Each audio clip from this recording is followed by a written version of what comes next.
What's up, everyone? Today I want to talk to you about a helpful tool you can use to establish a new norm in a prolonged pandemic. It is called the 8 Feelings Chart. This comes from a book that was written by Dr. Chip Dodd. The book is called The Voice of the Heart. This chart, this activity will help you to ask the first question that was ever asked whenever sin entered into the world. You know what that question was? Where are you?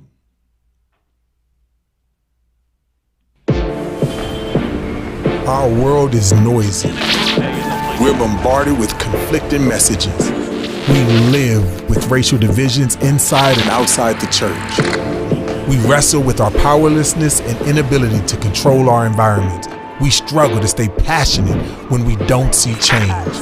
A growing health crisis. Our communities stand in the balance of grief and joy, density and diversity, triumph and struggle. And here in the beauty and brokenness of it all, we long for the hope of the gospel.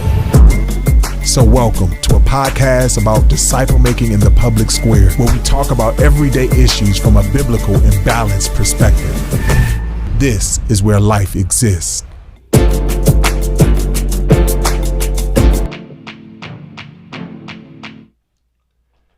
This is Where Life Exists, a podcast about disciple making in the public square, where we talk about everyday issues from a biblical and balanced perspective. My name is Dahadi Lewis.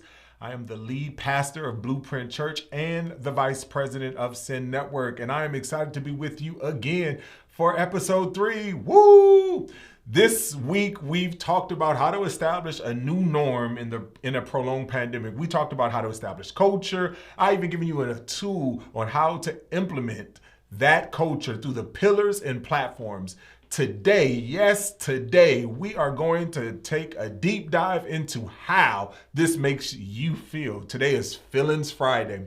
And if you are here for the first time, make sure you hit the subscribe button and turn on notifications so you don't miss any of the episodes. And if you like the video, give it a thumbs up so I know and I can be, as always, encouraged, because, we can't despise early beginnings. But let's get into it. In today's video, we'll explore our feelings, answering the question, where are you? This activity will give you a helpful tool so that you can better define your emotional state in order to make a new norm in a prolonged pandemic. Do you understand the word ayika was the first word in the Hebrew that was used when sin entered into the world? God's question to Adam was ayika. Adam, where are you? And you know how God answered that question, or how Adam answered the question? I was afraid, so I hid. He responded with an emotional response. God wasn't asking him physically, are you afraid, or physically where you are. He was asking him, where are you? Where did you go? You left me. We was walking together in the cool of the day. And I truly believe is that you can't be spiritually healthy unless you are emotionally healthy. So today, and the purpose of these tools is to give you a couple of goals for today. One is to acknowledge your feelings as God's tools to connect the 18 inches from your head to your hearts. The second is to establish a baseline vocabulary to understanding of these 8 foundational feelings. Basically, we want to be able to communicate to one another. We want to use these feelings to be able to say where we are, where you are, and that's why we're doing it. But we also wanted to embrace these tools to help you to discover where you are so that you can better show your emotions. Basically, to give you tools to navigate your feelings. I have to give a couple of disclaimers first. And the disclaimers that we have to give in order to give the tools, helpful tools to navigate our feelings, these disclaimers are this.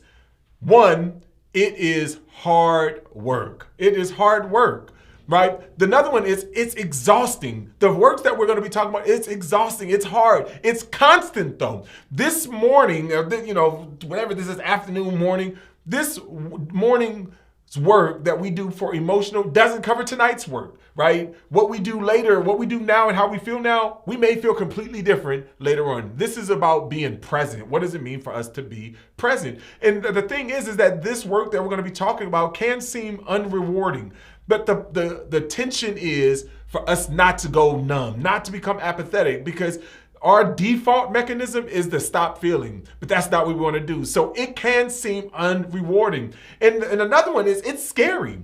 People don't always respond like we wish they can always they wish they always responded, right? In order to meet our needs. And this is going to make us feel vulnerable. So the question becomes is why am I even talking about this?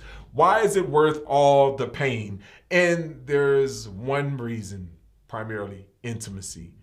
Intimacy is the reason why we do this work, because it leads us toward the relationships we were made for. So we need to understand empathy is something that we understand. This is the pathway to deep connection with others.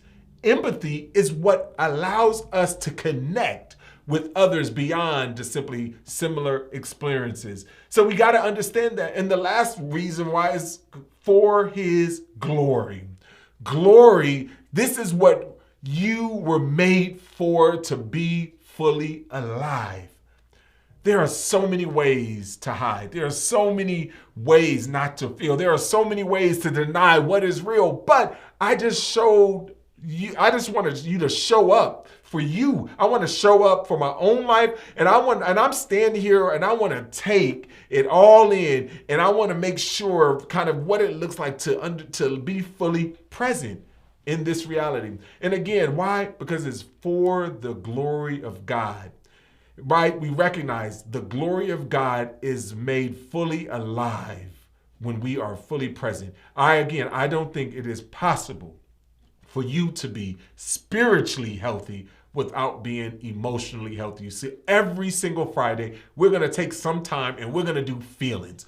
The feeling work. And in the future, we're going to bring on the author of the book, Chip Dodd, and all that. And again, we're not here to argue the merits of the feelings. We are here to establish culture so that I can be better present with you and you can be better present with me. Because in Brene Brown's research,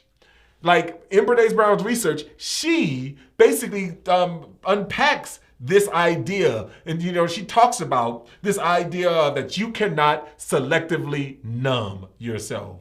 You cannot selectively numb. That means when we try to numb the pain, we numb the good things too. But when we do this work, when we show up in all of our feelings, we get to be alive. And we are made to be alive, fully feeling, fully human beings. We need to learn how to be human, right? And so this is an introduction to these 8 feelings that we can establish a culture that you and I can talk, and that we're going to work through this. And if we're going to create a podcast about disciple making in a public square, we got to talk about kind of where we stand. We got to talk about where the rubber meets the road, and we have to talk about feelings. And that's how we've kind of divided up these. And so each week we'll be taking them from these different vantage points and these different perspectives. So what are the 8 feelings, you ask? What are the 8 feelings? These feelings are truth about you.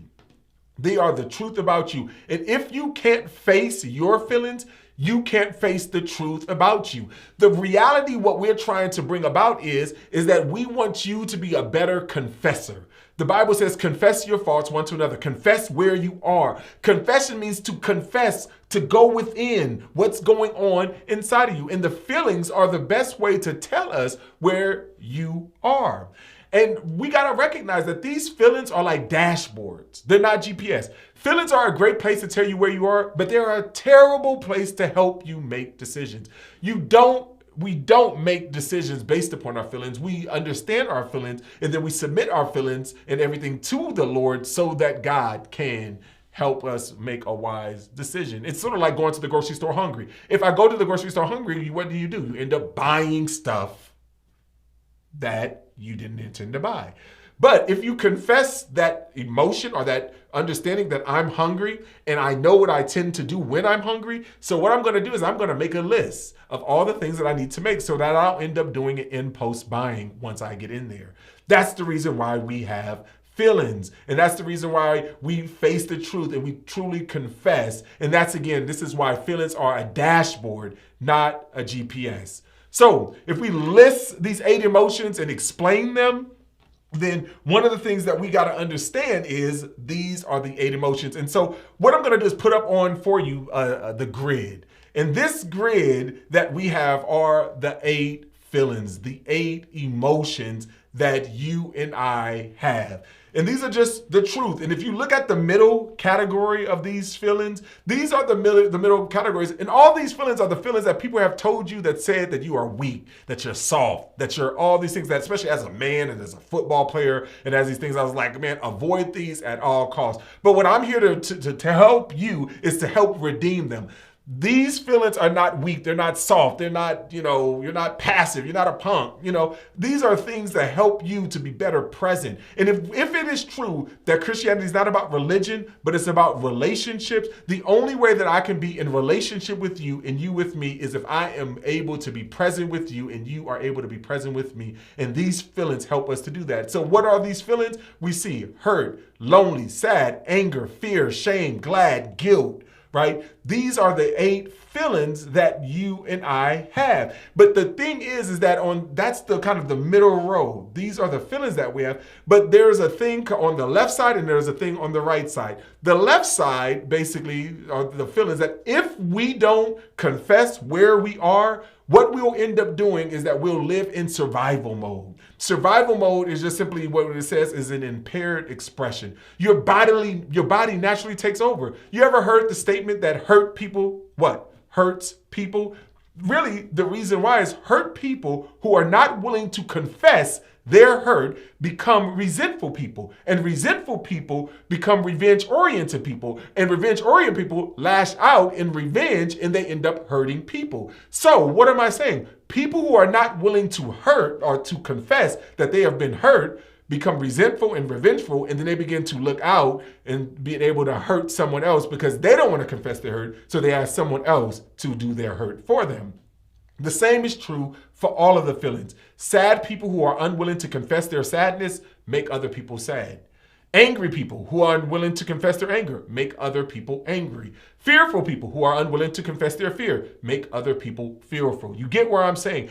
If you're not willing to confess and tell the truth about what's going on inside, you will end up forcing other people to do the work for you. You will confess other people. You will make other people do the work for you. Because again, if I'm sad and if I have my Eeyore, woe is me, I'm so sad. People who have empathy will end up feeling sad for you, right? They're going to do that work for you because you don't want to create and say that I'm just sad. You see what I'm getting at? These feelings are so important for us to be better confessors of where we are so that we can be better repenters to the Lord. We can take our fully humanness to God. God has given these feelings as just tools, not neither good nor bad, but as tools to help us to navigate, because the opposite is true. If we're willing to embrace our feelings, that's where we see the gifts. If we're willing to put in the work, the willingness, the time, we are able to do that. And so what ends up happening is that you have these feelings that leads us to hurt, can lead us to healing and courage. It gives us the ability to go back in, to press back in, to hope again, to engage again, to take and embrace the pain of life, but go to the rehab process in order to bring healing. And once I'm healed, I can come back stronger than I was before the injury, and I can move in. We understand that in athletics, we understand that with physical things, but for some reason, we don't understand that when it comes to the emotional pain of life. We believe the statement that, sticks and stones will break my bones, but what? Words will never hurt me. We know that is not true. Words actually can hurt more than the sticks and the stones. Your body will heal, but a lot of times, if we are not willing to do the work, our emotional will not heal. And so this is where we are. This is where life exists. And so we are just trying to give you a framework of what it looks like for us to go through our of hurt, lonely, sad, anger, fear, shame, guilt, glad, right? And how do we have relationship? Because if you are lonely in your relationship, and you're not willing to confess your loneliness, you will make other people feel lonely. You will make your wife feel lonely. You will make your husband feel lonely. You will make your kids feel lonely because it is a defense mechanism that will lead us to apathy. I won't feel. And it's a way to protect ourselves. It's a way of surviving. I won't feel. However, right, that's going to make me feel lonely because if you don't feel, then I, who want to be in connection, in relationship with you, will feel this sense of loneliness to you. If you hide behind your defense mechanisms, it will keep us from being present with one another. And this is why when sin enters into the world, the first question that God asked Adam is, where are you? Ayika, where are you, Adam? And so this is where life exists. This is where we are. And it is important for us that if we are going to live life in a prolonged pandemic, it is important for us to recognize that our feelings and our emotions and where we are. Because a prolonged pandemic, you have probably felt all the feelings around. You have felt the feeling of loneliness, you have felt the feeling of fear. When is this going to be over? You have felt your shame. Like, I have no control of ending this thing, right? You have felt your guilt because you have went off on your kids or you went off on your spouse because you've been bottled up. You have felt the feelings. You have felt the pain of life, the hurt of life. And, and to some people, like you've been angry for some things, right? And you've been suppressing or depressing that anger of the things that really matter, because anger just says we care about something. And so this is what they are. And what I want to do is each and every Friday, we want to redeem these feelings so that you can be better present with yourself and better present with one another. So that's where we are. And this is the time that if there's questions or comments, please interact in the chat. Let us know kind of what are you thinking about? What are some of the things that can better help you to become feelings, to be present in the everyday. And so that's kind of where we are. We are excited. And again, we're building up the following. We're building up. So if you come back and you watch this later, please hit the subscribe, hit the notification, let us know, so we can always know when we are on. We are going to be here every Monday, Wednesday, and Friday. Basically, we're going to be looking at it from 3 different perspectives. We'll be taking an issue, looking at this is what we think about a situation. This is where that situation the rubber meets the road. And then on Fridays, we'll talk about the feelings of that situation. So this is where life exists, a podcast about disciple making in the public square, where we talk about everyday issues from a biblical and balanced perspective. We love you. We appreciate you. And thank you for joining us on this podcast. Again, hit the subscribe button, the like button, share with your friends, and we'll see you guys not on Monday. We'll see you on next Wednesday. Grace and peace.